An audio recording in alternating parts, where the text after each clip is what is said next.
BusinessJournalDaily.com 3 Minutes With is brought to you by... I want to retire knowing we did it right. We want to know that it's been worth something. It's worth everything. Be intentional about your worth. Farmers National Bank Wealth Management. We focused on a lot of the challenges that we face in the city of Youngstown, but also we talked about some of the accomplishments that we've had, talked about partnerships, and we talked about future opportunities that are out there for places like Youngstown, Ohio, to partner with our townships and our adjoining cities. I spoke a lot about that we have to work more together than we do apart, that we have to have one voice and one ask when we're going to D.C. and or Columbus for places like Youngstown, Ohio. I spent several days last week in Columbus, and Coach, 2 of those days I sat with the governor, Governor Mike DeWine. The first day I was at his house. I had lunch with myself and a couple other mayors. Why is that so significant? We're back at the table in Youngstown, Ohio. The mayor of the city of Youngstown is sitting at the table with the governor, a Republican governor, no least. That has not happened over the last 4 to 5 years, because I believe the governor understands that all I want is to make my community better. All I want is to move Youngstown forward.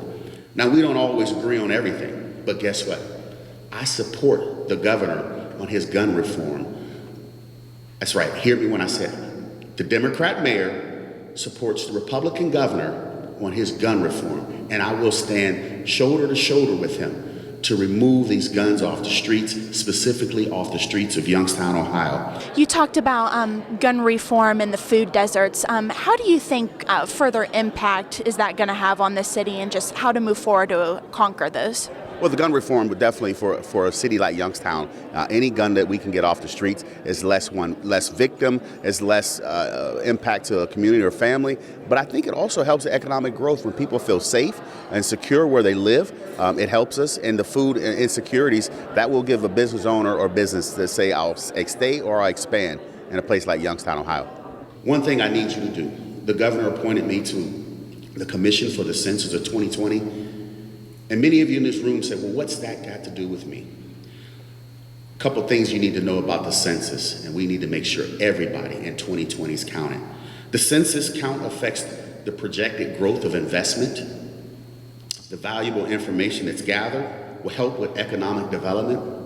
As well, it will determine the hiring practice of business owners like yourself. So today I ask, make sure that you join in, and I'll be asking many of you, if you already have not been involved with the census, I'll be tapping on your shoulder, because I want to get a subcommittee. I don't want to miss anything. Ohio was ranked 5th in our census in 2010, and in 2020, I want Youngstown, Ohio to shine. I want the Mahoning County to shine. I want this community to shine. BusinessJournalDaily.com 3 Minutes With is brought to you by... I want to retire knowing we did it right. We want to know that it's been worth something. It's worth everything. Be intentional about your worth. Farmers National Bank Wealth Management.